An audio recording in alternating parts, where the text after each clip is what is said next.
Well, back in the days, I participated at a talent show, and I finished second back then when I was 18. And the record company offered me a record deal being a member of a boy band. And back then I thought, better have a boy band than no record deal, right? Mm. But this situation and this whole period showed me you won't be successful if you don't feel what you do. Mm. And I always found it fun and entertaining pretending to be a woman on stage, right, to do drag. And, I don't know, at one point I got an offer to host a burlesque show week by week.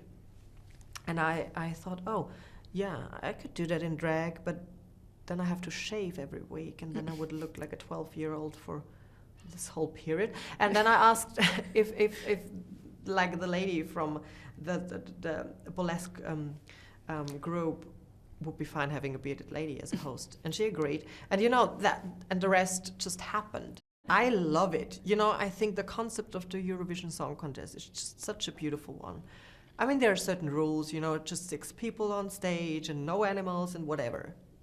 Leave that aside. But for the rest, you're really allowed to be who you are. Whatever you want to be on stage, you're more than welcome to do it. And that's so beautiful. Everyone sees art different, and everyone sees music different. And this is what the Eurovision Song Contest shows year by year.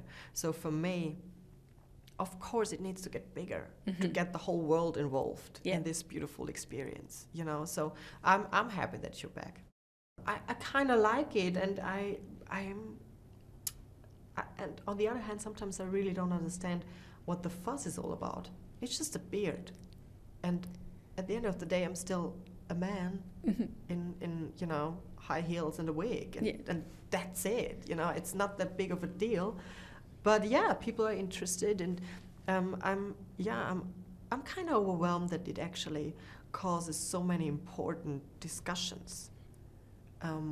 So that just happened, but don't get me wrong, I don't see myself like be able to change anything. I'm not a spokesperson or a role model for anything, but yeah, people do talk about it, and sometimes they change their whole mindset, which is great.